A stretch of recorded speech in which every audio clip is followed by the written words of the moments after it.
Are we doing it? I actually can't tell. Wait, did it start? I don't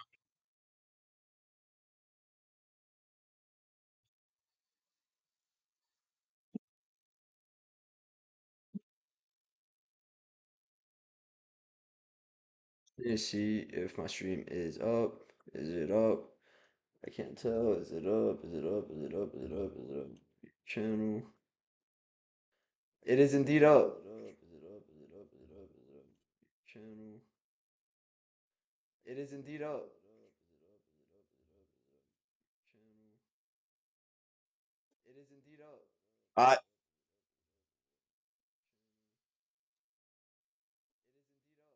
I. I.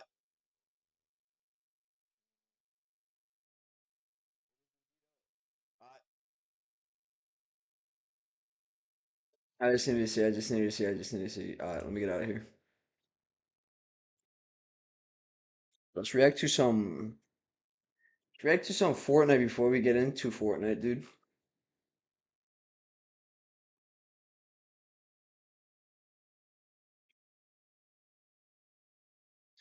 So we'll just do the screen for now. I can't tell. One. All right,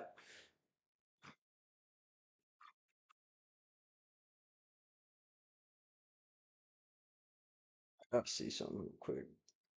Can't tell. Whatever.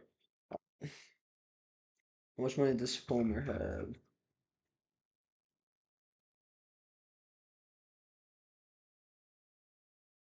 Let's watch a video.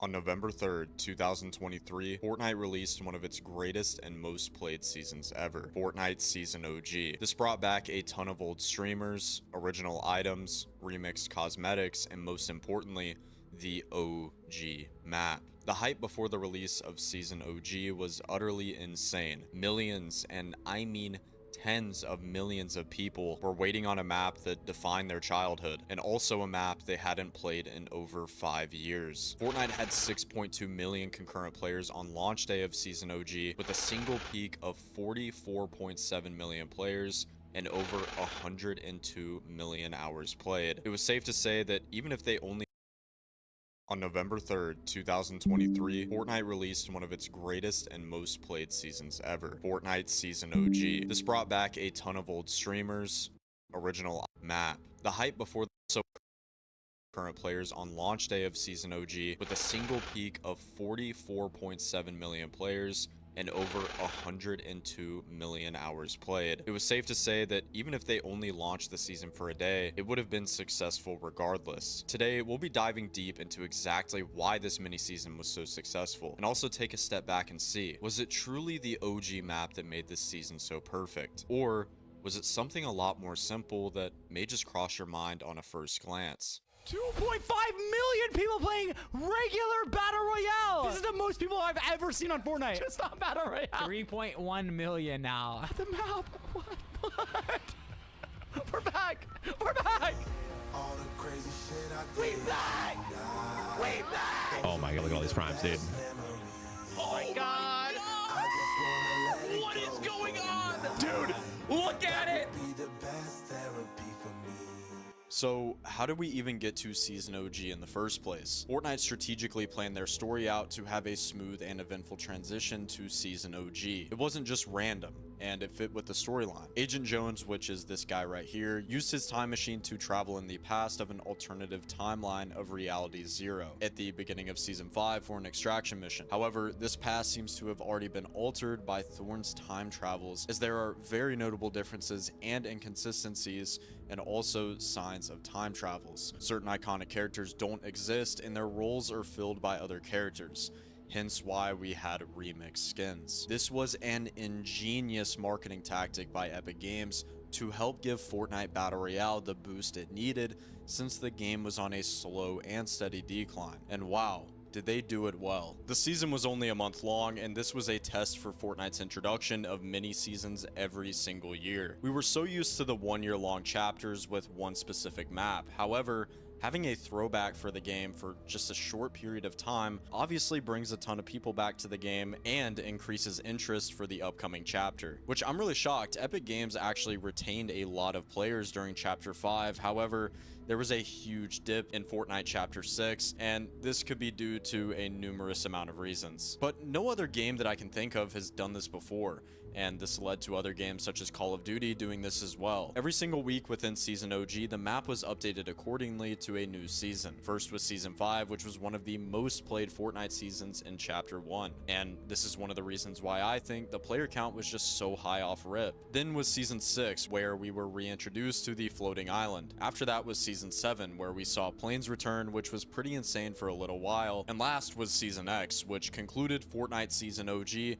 with the Big Bang event that teased numerous upcoming collaborations and changes within Fortnite. Now, the sad part is, I think one of the main reasons Season OG was brought back was to promote the Lego mode, Rocket Racing mode, and Fortnite Festival. However, these flopped horribly. Comment down below if you played these and why you think they flopped so hard, because I thought this would completely change the way people played Fortnite. And this is something that I completely forgot about until I started scrolling through a lot of Fortnite's assets. Do you remember whenever they dropped in-game items in real life? Well, they also did this with Season OG.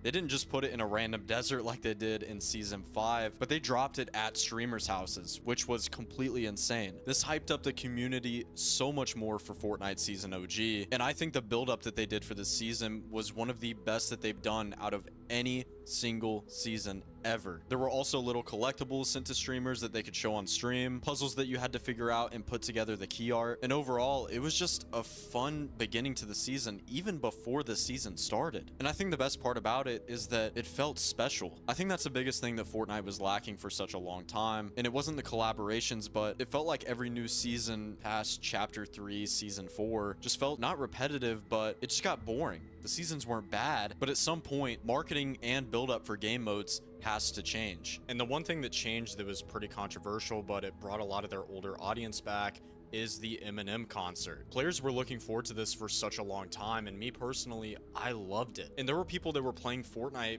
watching this event that I never thought would play Fortnite in my life. This goes for the same with the Fortnite Remix event, which had the most concurrent players for a live event ever. And events like this for Fortnite just work really well. And on top of Eminem, music played a huge part with Fortnite Season OG.